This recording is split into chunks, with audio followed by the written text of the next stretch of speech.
The procedure validation simulation is a 4-day simulation trial we are doing in Zurich in order to make an experience on a Swiss-wide airspace that has never been used so far operationally, and that we are able with ATCOs from Geneva and from Zurich to see whether the procedures that we have designed together are working as well on a practical basis. It's a pleasure to be here today to see the entire Swiss sky. As you can see on this screen here, I have seen those pictures before, okay, but it's the first time that I see active controllers working in the entire Swiss sky, so it's really impressive.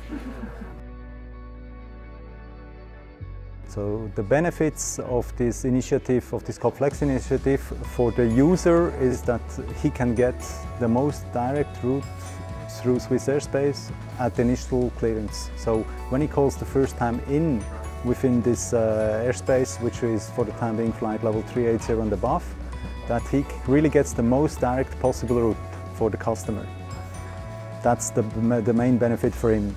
The major benefit for controllers are that they have transparency about the information, that we do not have two separated systems, that we have one system, everybody's able to see the same, and we are able as well to do electronical coordinations between all sectors, which is not the case today.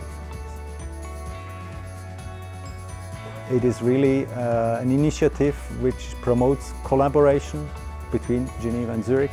And it's really the idea that we're not taking something from somebody, but we share something in order to make it more intelligent and more useful for both and for the customers.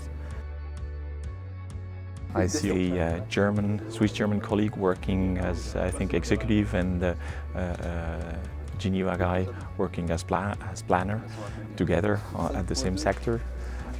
So it's a good Swiss image as a Swiss guy. I really love it. Whenever we have the whole airspace available using what we call military off conditions, it's really a very, very promising scenario.